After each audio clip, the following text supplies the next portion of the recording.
வணக்கம். ஆகாஷ்வாணி புதுச்சேரி செய்திச் சுருக்கம் வாசிப்பவர் வீரமணி.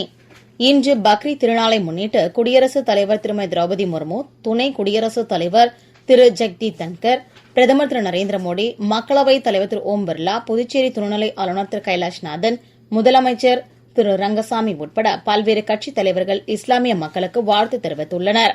ஐபிஎல் கிரிக்கெட் இறுதிப் போட்டியில் ஆர்சிபி அணியின் வெற்றியை கொண்டாட பெங்களூர் சின்னசாமி விளையாட்டு அரங்கில் நடைபெற்ற விழாவின் போது ஏற்பட்ட கூட்ட நெரிசலில் சிக்கி 11 பேர் உயிரிழந்தனர்.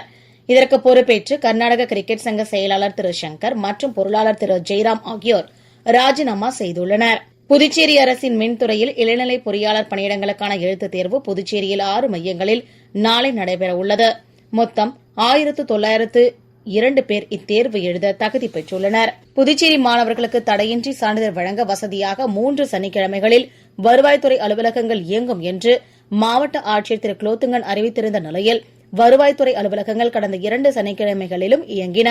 இதனைத் தொடர்ந்து இன்றும் வருவாய்த்துறை அலுவலகங்கள் இயங்கும்.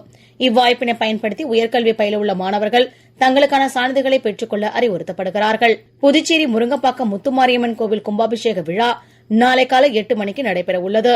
இதற்கான ஏற்பாடுகளை கோவில் நிர்வாக குழுவினர் செய்துள்ளனர்.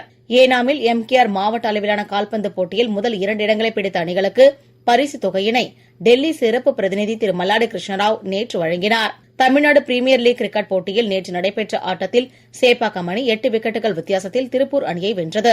இத்துடன் இந்த செய்திச் சுருக்கம் நிறைவு பெறுகிறது.